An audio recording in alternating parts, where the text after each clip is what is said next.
నమస్తే, welcome to Q6 news. నేను తరంగిణి. ముందుగా బులెటిన్లో హెడ్లైన్స్ చూద్దాం.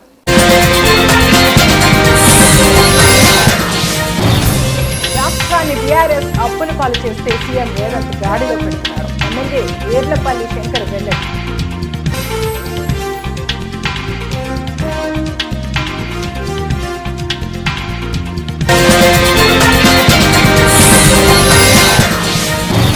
అకాల వర్షానికి తడిసి మొలకొచ్చిన ధాన్యం, వడ్లను కొనుగోలు చేయాలని రైతు ఆందోళన.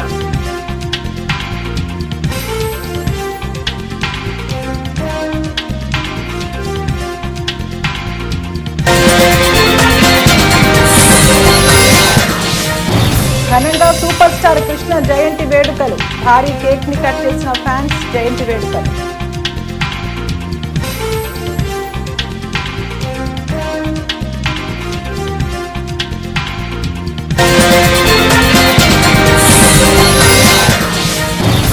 కాకినాడలో టాటా IPL మ్యాచ్ ను తిలకించేందుకు భారీ స్క్రీన్లు, సుమారు 10,000 మంది ప్రేక్షకులు తిలకించే విధంగా ఏర్పాట్లు.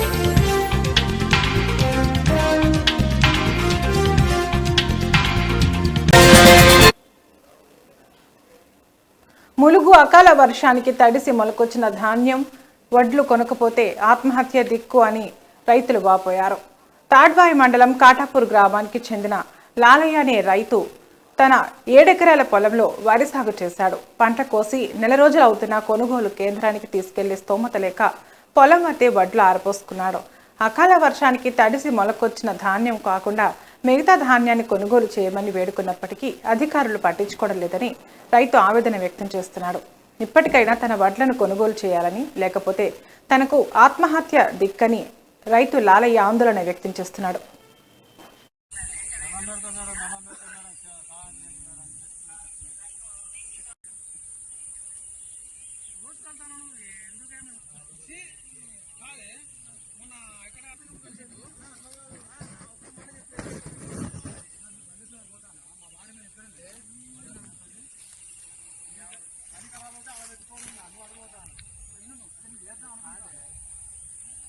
రైతు పరిస్థితి ప్లాన్ చేసుకోరాడు చెందించి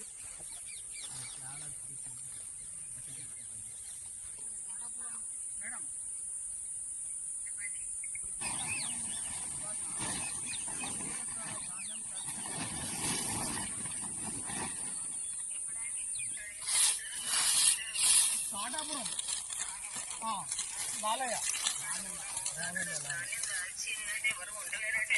7 ఎకరాల 7 ఎకరాల వడ్లు ఇలా ఈ రకంగా నేను నష్టపోయిన అకాల వర్షాలతో నేను ఈ రోజు 7 ఎకరాల వడ్లు ఇలా నష్టపోయి నేను ఆత్మహత్య చేసుకునే పరిస్థితిగా ఉన్నది.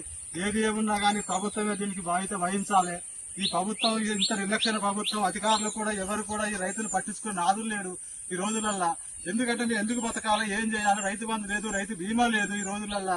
ఎందుకు ఈ ప్రభుత్వం చెత్తగుడి ప్రభుత్వం, ఈ మాటలగాడి ప్రభుత్వం కానీ ఇది చేతలగాడి ప్రభుత్వం కాదు.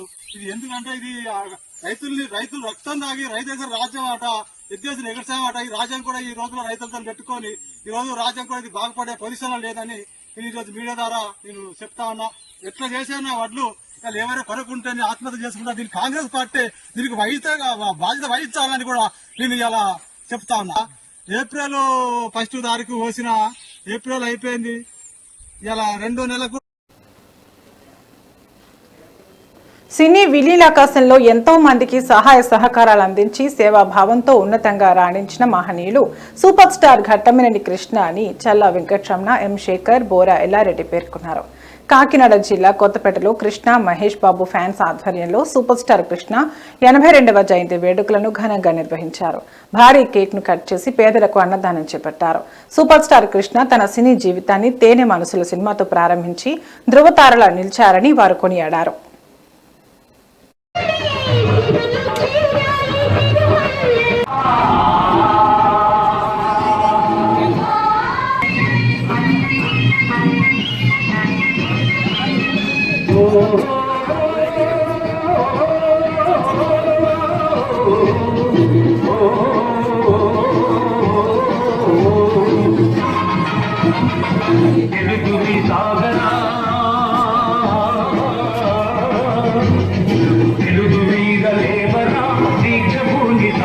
సందర్భంగా రామకృష్ణ కొత్తపేట శివరారపేటలో మహేష్ బాబు వాళ్ళు భారీ ఎత్తున అన్నదాన ప్రసాదం జరుగుతుంది. ఈ విజయంగా జరిగిన కారణంగా 32వ జయంతి సందర్భంగా సాహస వీరుడు మన సండిఎంను తెచ్చిన గనుడు, అలాగే కలర్ మరియు మోసగాడు కలర్, అలాగే సినీ ఫీల్డ్లో ఎక్కువ చలనచిత్ర సినీ ఫీల్డ్లో ఎక్కువ సినిమాలు యాక్ట్ చేసిన హీరోగా ఆయనకు పేరుంది. అలాగే వాళ్ళ కంట్రీ పులికి పుచ్చుకున్న సూపర్ స్టార్ మహేష్ బాబు గారు ఒక ఊరినే దత్తత తీసుకుని దత్తత కార్యక్రమంగా ఊరి మొత్తం సూపర్ స్టార్ కృష్ణ 82వ జయంతి శుభాకాంక్షలు. ఆయన చనిపోయి 3 సంవత్సరాలు అయినా మా అమ్మాల దృష్టిలో చనిపోలేదు, ఆయన బతికే ఉన్నాడు. ఎప్పుడు మేము అనేక కొత్తపేటలో అనేక కార్యక్రమాలు 4 కార్యక్రమాలు చేస్తాం, ఇంకా మేము చేస్తూనే ఉంటాం. ఆయనకి బంగారం లాంటి వారసుని ఇచ్చాడు, మహేష్ లాంటి బంగారం లాంటి వారికి ఇచ్చాడు. ఆ మహేష్ సినిమాతో పాటు అనేక సేవా కార్యక్రమాలు చేస్తున్నాడు. ఇప్పటి వరకు చిన్నపిల్లలకు 4500 ఆపరేషన్లు పైగా ఆపరేషన్లు చేసి చరిత్ర సృష్టించాడు. నాడు మోసగాడు వరలవేడిగా ఒక సినిమా వస్తే నేడు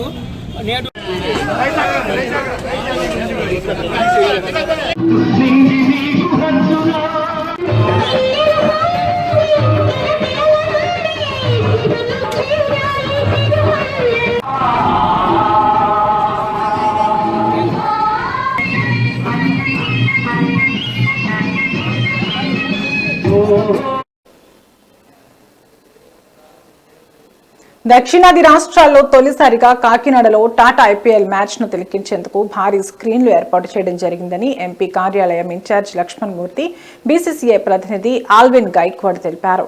జూన్ 1, 3 తేదీల్లో నిర్వహించాల్సి ఉన్న 2 ఐపీఎల్ ఫ్యాన్ వర్క్ పార్క్ ఈవెంట్లు కాకినాడ జిల్లా స్పోర్ట్స్ అథారిటీలో నిర్వహించడం జరుగుతుందన్నారు. అమలాబాద్ లో జరిగే పంజాబ్ ముంబై క్వాలిఫైడ్ మ్యాచ్ 3వ తేదీన జరిగే ఐపీఎల్ ఫైనల్ మ్యాచ్ ను సౌత్ ఇండియాలో కాకినాడలో మాత్రమే ఏర్పాటు చేయడం జరిగిందన్నారు. సుమారు 10,000 మంది ప్రేక్షకులు మ్యాచ్ ను తిలకించే విధంగా ఏర్పాటు చేశామని వారు పేర్కొన్నారు.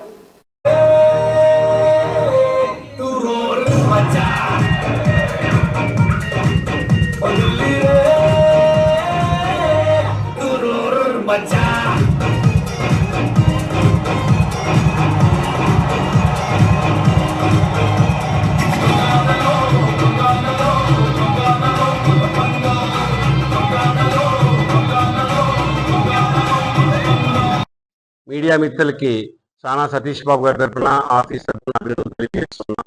నేను చేస్తున్న కృషికి మీ సహకారం, మీ యొక్క అభినందనలు మాకెంతో ముఖ్యమైనవి. మీరు గత 2 రోజుల బట్టి మీడియా వారికి చూపిస్తున్న ఉత్సాహాన్ని మేము ఎంతో సానా సతీష్ గారి తరఫున, రాజ్యసభ ఎంపీ అయినటువంటి మా సానా సతీష్ గారి తరఫున మీకు అభినందనలు ప్రత్యేకంగా మీడియా వారికి తెలియజేస్తూ ఉన్నాం. దక్షిణాది రాష్ట్రాల్లోనే ఒక కాకినాడ నగరాన్ని ఎంచుకుని మొట్టమొదటిసారిగా ఐపీఎల్ ఫైనల్కి సంబంధించి ఈ యొక్క ఈవెంట్ని ఏర్పాటు చేశారు. 1వ తారీఖున జూన్ 1న ఎలిమినేటర్ మ్యాచ్ని, 3వ తారీఖున ఫైనల్ మ్యాచ్ని ఏర్పాటు చేశారు. ఈ వేదికకు ప్రోత్సాహాన్నిస్తున్న జిల్లా కలెక్టర్ గారు అయినటువంటి ఎస్పీ గారికి మరియు ఇతర ఫైర్ అధికారులకి, జిల్లా క్రీడాకార అధికారులందరికీ, సంబంధిత అధికారులందరికీ కూడా మేము ప్రత్యేకంగా శుభాకాంక్షలు తెలియజేస్తున్నాం. కలెక్టర్ గారు అయితే ప్రోత్సహిస్తూ మమ్మల్ని ఏ విధంగా మా సపోర్ట్ మీకు కావాలని చెప్పి ఆయన పలుసార్లు మాకు సంబంధించిన నివేదికలు కూడా అందజేశారు. దీనికి సంబంధించిన సేఫ్టీ మెజర్స్ కూడా తీసుకునే విధంగా ఆయన కొన్ని సూచనలు చేశారు. ఆయన ఆలోచనలకు అనుగుణంగా అందరి యొక్క అభిమానాన్ని తీసుకుంటూ ఈ ఈవెంట్ ఏర్పాటు చేశాం. ఒక విషయంలో చెప్పాలంటే ఇది చాలా At the same time, I would also like to thank the media for being in line with the BCCI and East Godavari District Federation for creating awareness amongst the people in Kakinada about the IPL Fan Park. Would also like to thank to the people who have given us permission to conduct IPL Fan Park in Kakinada on the 1st of June and 3rd of June 25 at District Sports Authority, Krishnanagar, Ramayanapeta. This season, BCCI stretched to 50 cities to conduct IPL Fan Park, out of which 2 cities belong to the state of Andhra. I would name them is Vijayawada and Kakinada. BCCI's intentions to have IPL Fan Park is to bring electrifying stadium-like atmosphere to cities where there are no stadiums, cities which do have stadiums but they do not host IPL matches. IPL Fan Park is for the people of such cities who can గురుకుల పాఠశాలల్లో చదివే విద్యార్థులు టాయిలెట్లు కడగడం, ఎవరి room వాళ్లే clean చేసుకోవడంలో తప్పేంటన్న SC గురుకుల సొసైటీ సెక్రటరీ అలుగు వర్షిణి వ్యాఖ్యలకు ఆర్ఎస్ ప్రవీణ్ కుమార్ కౌంటర్ ఇచ్చారు. కడుక్కుంటే తప్పేంటని మీ అధికారులే అంటున్నారు. నేను ఇలా రేవంత్ రెడ్డి గారిని సూటిగా ఒకటే ప్రశ్న అడుగుతున్నా. అయ్యా, మీ టాయిలెట్ మీరే కడుక్కుంటున్నారా? మీ ఇళ్లల్లో మీ టాయిలెట్ మీరే కడుక్కుంటున్నారా? మీ పిల్లలు పోయే బడులల్లో పిల్లలు వాళ్ళ టాయిలెట్లు వాళ్ళే కడుగుతూ ఉన్నారా? మీ మంత్రులు వాళ్ళ టాయిలెట్లు వాళ్ళే కడుక్కుంటున్నారా? కడుక్కుంటే తప్పేందని మీ అధికారం అంటున్నారు. మరి కడుక్కోవాలి కదా. నేను మొన్న కూడా స్టేట్మెంట్ ఇచ్చిన, రేవంత్ రెడ్డి గారు మీరు ఆదేశాలు ఇచ్చినందుకే ఈ అధికారి చాలా నిర్భయంగా ఎస్సీ వర్గాల మీద వివక్ష చూపుతూ ఉన్నది. ఎవరి టాయిలెట్లు కడుక్కోవడానికి వ్యతిరేకం కాదు రేవంత్ రెడ్డి గారు. ఈ దేశం పుట్టక ముందు నుంచి, ఈ మానవాళి ఉన్నప్పటి నుంచి పేద వర్గాలు వాళ్ళ టాయిలెట్లు వాళ్ళే కడుక్కుంటున్నారు. వాళ్ళ టాయిలెట్లే కాదు, సమాజం టాయిలెట్లు అంతా కూడా ఈ దేశంలో వాళ్ళే కడుగుతున్నారు. మీకు తెలియకపోతే తెలుసుకోండి చరిత్ర. ఇలా వాళ్ళు ఎన్ని రోజులు రా బాబు ఈ పని, ఎన్ని రోజులు రా ఈ పారిశుద్ధ కార్మికుల పని చేయాలి, ఎన్ని రోజులు ఈ బాంఛన బతుకు ఉండాలి, ఇప్పుడన్నా మాకు మరి విముక్తి రాదా అని చెప్పి ఆనాడు మరి గురుకులాలు పెడితే ఆ గురుకులాలను కేసీఆర్ గారు చరిత్రలో ఎన్నడూ లేని విధంగా 1000 గురుకులాలుగా మార్చి ఈ పేద వర్గాలు, ఎర్ర బస్సు ఎక్కలేని కుటుంబాలు ఎయిర్ బస్ ఎక్కాలి, ఏరోప్లేన్ ఎక్కాలి, విదేశాలకు పోవాలి, ఇంగ్లీషు చదువుకోవాలి. ఉన్నోళ్ళ పిల్లలే కాదు, పేదోళ్ళ పిల్లలు కూడా కంప్యూటర్ ఇంజనీర్లు కావాలి, డాక్టర్లు కావాలి, కలెక్టర్లు కావాలి, ఐపీఎస్లు కావాలి, ఐఏఎస్లు కావాలి, సినిమా యాక్టర్లు కావాలి అని చెప్పి వీళ్ళ కోసం ప్రత్యేకమైన పాఠశాలలు 1000 దాకా పెంచితే, వీళ్ళందరికీ సన్నబియ్యంతో అన్నం పెడితే, వీళ్ళందరినీ ప్రపంచ స్థాయిలో తీసుకపోతే ఇలా కన్నుగొట్ట మంత్రి. నేను ఇలా రేవంత్ రెడ్డి గారిని సూటిగా ఒకటే ప్రశ్న. రాష్ట్రాన్ని 10 ఏళ్లు పాలించిన బీఆర్ఎస్ అభివృద్ధి పేరుతో లక్షల రూపాయలు దోచుకున్నారు తప్ప చేసింది శూన్యమని షాద్ నగర్ ఎమ్మెల్యే వీర్లపల్లి శంకర్ ధ్వజమెత్తారు. నందిగామ మండలం మోతుకలగూడ, ఈదులపల్లి, శ్రీనివాసులగూడ, మజీద్, మామిడిపల్లి, మొదళ్లగూడ, మంచంపాడు గ్రామాలలో ఇందిరమ్మ ఇళ్లకు ఎమ్మెల్యే భూమి పూజ చేశారు. ఈ సందర్భంగా ఆయన మాట్లాడుతూ మోసపూరిత వాగ్దానాలతో అధికారంలోకి వచ్చి బీఆర్ఎస్ చేసిన విధ్వంసాన్ని ముఖ్యమంత్రి రేవంత్ రెడ్డి గాడిలో పెడుతున్నారని తెలిపారు. ఇల్లు లేని నిరుపేదలందరికీ ఇందిరమ్మ ఇళ్లు కట్టిస్తామని భరోసా ఇస్తూ ఇందిరమ్మ ఇళ్ల ప్రొసీడింగ్ పత్రాలను లబ్ధిదారులకు అందజేశారు.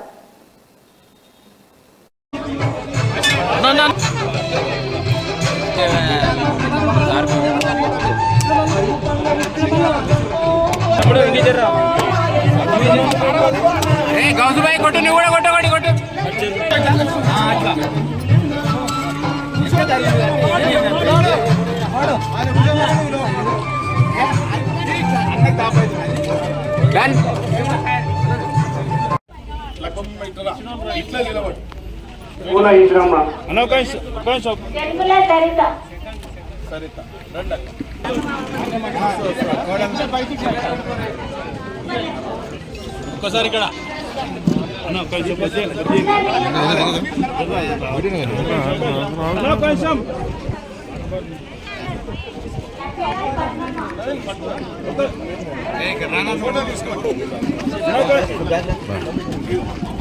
రైట్ అన్నా వస్తుంది 20 కూడా ఇవ్వాలన్నా ఇంకా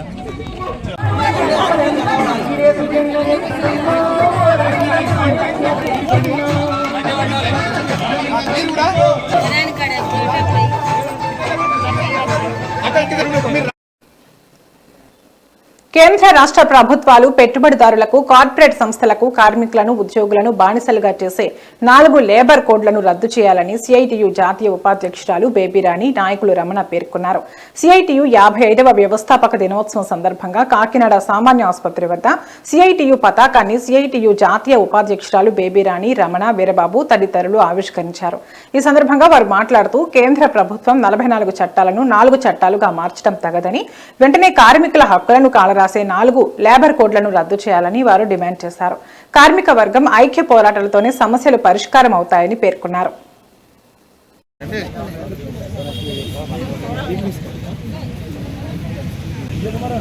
ఓకే. 1970లో centre of Indian trade union CITU కార్మిక వర్గం ఐక్యత కోసం ఐక్యత పోరాటం అనే నినాదంతో కార్మిక సంఘాల మధ్య కార్మికుల మధ్య ఐక్యతను తీసుకురావడం కోసం ఏర్పడింది. నేటికి 55 సంవత్సరాల కాలం అయ్యింది ఏర్పడి. 55 సంవత్సరాల కాలం సందర్భంగా సిఐటియు కాకినాడ జీజీహెచ్ ఆధ్వర్యంలో జెండా ఆవిష్కరణ సిఐటియు జాతీయ ఉపాధ్యక్షులు బేబిరాణి గారు చేశారు. ఈ సందర్భంగా కార్మిక వర్గానికి విజ్ఞప్తి, ఈరోజు కేంద్రంలో ఉన్నటువంటి బీజేపీ నరేంద్ర మోడీ ప్రభుత్వం కార్మిక వర్గానికి వ్యతిరేకంగా 4 లేబర్ కోడ్లు తీసుకొచ్చింది. ఈ 4 లేబర్ కోడ్లని ఈ యొక్క సిఐటి ఆవిర్భావ దినోత్సవం ఈ ఆవిర్భావ దినోత్సవ స్ఫూర్తితో దీన్ని తిప్పుకొట్టడం కోసం 4 లేబర్ కోడ్లు తిప్పుకొట్టడం. 9 సార్వత్రిక సమ్మెను చేయండి. కార్మికుల ఐక్యత జిందాబాద్. Comrades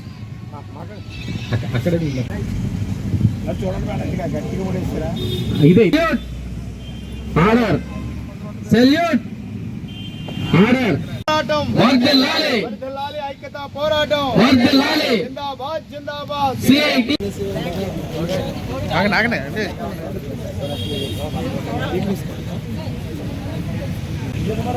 okay. 1970లో centre of Indian trade union CITU కార్మిక వర్గం ఐక్యత కోసం ఐక్యత పోరాటం అనే నినాదంతో కార్మిక సంఘాల మధ్య కార్మికుల మధ్య ఐక్యతను తీసుకురావడం కోసం ఏర్పడింది. నేటికి 55 సంవత్సరాల ఆధునిక వ్యవసాయ పద్ధతులను ఉపయోగించుకుని తక్కువ పెట్టుబడులతో అధిక దిగుబడి సాధించేందుకు రైతులు ప్రణాళికను సిద్ధం చేసుకోవాలని జిల్లా వ్యవసాయ శాఖ అధికారి విజయ్ కుమార్ అన్నారు. వికసిత కృషి సంకల్ప అభియాన్ కార్యక్రమంలో భాగంగా మండల కేంద్రమైన కిర్లంపూడి వ్యవసాయ శాఖ కార్యాలయంతో పాటు ఎస్ తిమ్మాపురం బూరుగుపూడి గ్రామాలలో ఖరీఫ్ సీజన్పై రైతులకు అవగాహన కార్యక్రమం నిర్వహించారు. మండల వ్యవసాయ అధికారిని జోకా అమృత ఆధ్వర్యంలో నిర్వహించిన ఈ కార్యక్రమంలో రైతులకు పలు విషయాలపై అవగాహన కల్పించారు.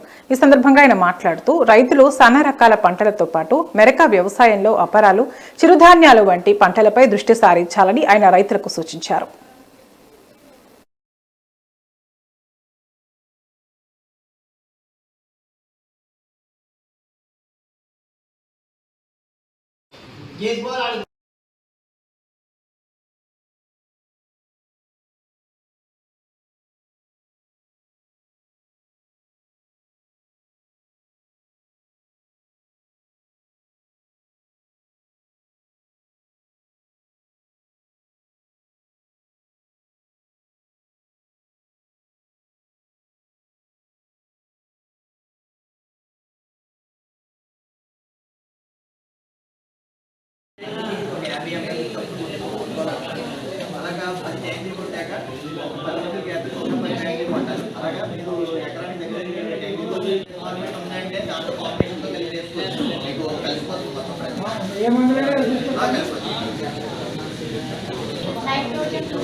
మనం ఒక నిన్నటి నుంచి స్టార్ట్ చేసాము. ఈరోజు కిర్లంపూడి మండలంలో కిర్లంపూడి గ్రామంలో ఇనాగ్రేట్ చేయడం జరిగింది. సో రైతు సోదరులందరికీ కూడా central government schemes, state government schemes గురించి తెలియచేయడం జరిగింది. దాని ప్రాముఖ్యంగా సాయిల్ టెస్టింగ్ దాని గురించి రైతు సోదరులకు అవగాహన కల్పించడం జరిగింది. రెండవది నానో యూరియా, నానో డిఏపి గురించి ఎలాంటి పర్మిషన్లు లేకుండా కాకినాడ జిల్లా ప్రత్తిపాడు నియోజకవర్గంలో విచ్చలవిడిగా మట్టి తవ్వకాలు జరుగుతున్నాయి. అనుమతులు లేని గ్రావెల్, మట్టి తవ్వకాలు జాతీయ రహదారిపై తుని నుంచి జగ్గంపేట వరకు బహిరంగంగా డబ్బాలు పెట్టి ర్యాంపులు వేసి రాత్రి పగలు షిఫ్ట్ డ్యూటీలు వేసుకుని తిష్ట వేస్తుంటే అధికారులు మాత్రం మామూళ్ల మత్తులో పట్టించుకోవడం లేదు. అయితే కూటమి ప్రభుత్వం అధికారం చేపట్టి సంవత్సరం కావస్తున్నా అక్రమ దందాలకు అధికారులు చెక్ పెట్టకపోగా ఒక కేసు కూడా నమోదు చేయలేదని జిల్లా ప్రజలు ఆగ్రహం వ్యక్తం చేస్తున్నారు.